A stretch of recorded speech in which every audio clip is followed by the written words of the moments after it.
Dobrý deň prajem všetkým a vitajte pri ďalšom videu. Dnes sa vydáme na prechádzku priamo do srdca Košíc, na miesto, ktoré má naozaj bohatú minulosť. Ak sa prechádzate okolo historickej budovy Župy, určite ste si všimli ten 50-metrový oceľový skelet. Roky bol symbolom ticha a opustenosti.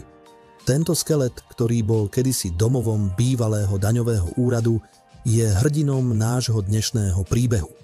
Hoci sa o ňom roky v médiách veľa nehovorilo, jeho história je plná prekvapení. Po rokoch chátrania sa na toto miesto vrátil život v podobe ambiciózneho projektu s názvom City Tower.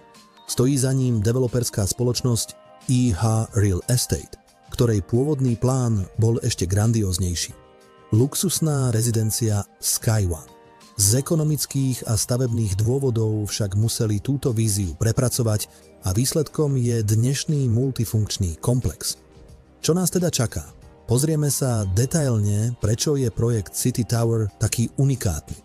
Rozoberieme si, ako developer kombinuje rekonštrukciu pôvodného 13-poschodového skeletu s výstavbou úplne novej budovy so 6 nadzemnými podlažiami a s jedným podzemným podlažím.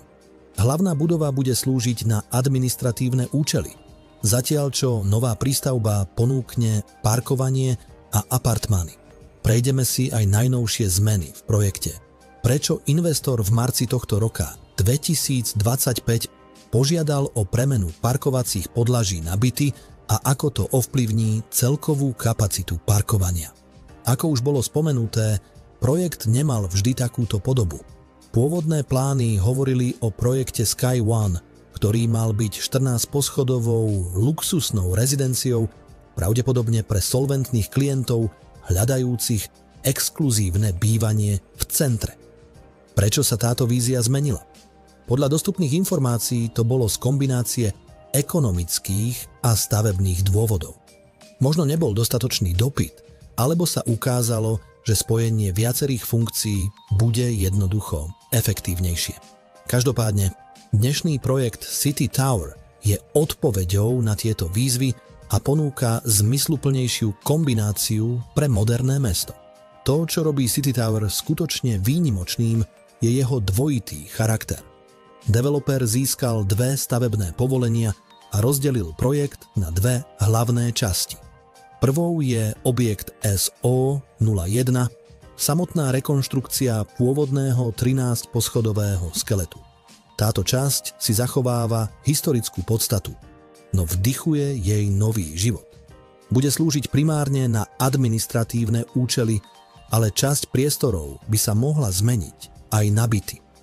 Toto je skvelá ukážka udržateľného prístupu, kde sa nevyhadzuje, ale prerába.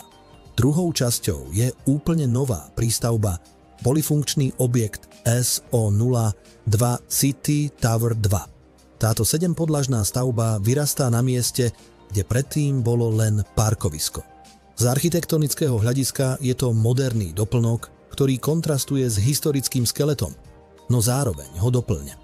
Stavba a jej výzvy. Práce sú v plnom prúde. Búracie práce sú už ukončené a pozornosť sa sústredí na intenzívne výkopové a stavebné práce novej prístavbe. Zaujímavé detaily však ležia v byrokracii. Developer totiž v marci tohto roka požiadal stavebný úrad o zmenu funkčného využitia, a to ešte pred dokončením stavby. Pôvodne plánované parkovacie plochy na 2. a 3. nadzemnom podlaží sa majú zmeniť na apartmány. Na druhej strane sa má prehlbiť podzemná časť o 1 podlažie. Tieto zmeny sú komplexné a ovplyvňujú celkový prepočet statickej dopravy, čo viedlo k zníženiu parkovacej kapacity zo 125 na 96 miest. Tieto detaily ukazujú, že projekt žije a prispôsobuje sa, aj keď to prináša určité zdržania. Realizáciu stavebných prác má na starosti spoločnosť Chemkostav a predpokladaný termín ukončenia celého komplexu je plánovaný v druhej polovici roku 2026. Treba však mať na pamäti, že tento termín je orientačný. Projekt už v minulosti zaznamenal zdržania. Vzhľadom na všetky tieto zmeny, ktoré sa objavili, môžeme len dúfať, že sa tento termín podarí dodržať. Oživenie priestoru.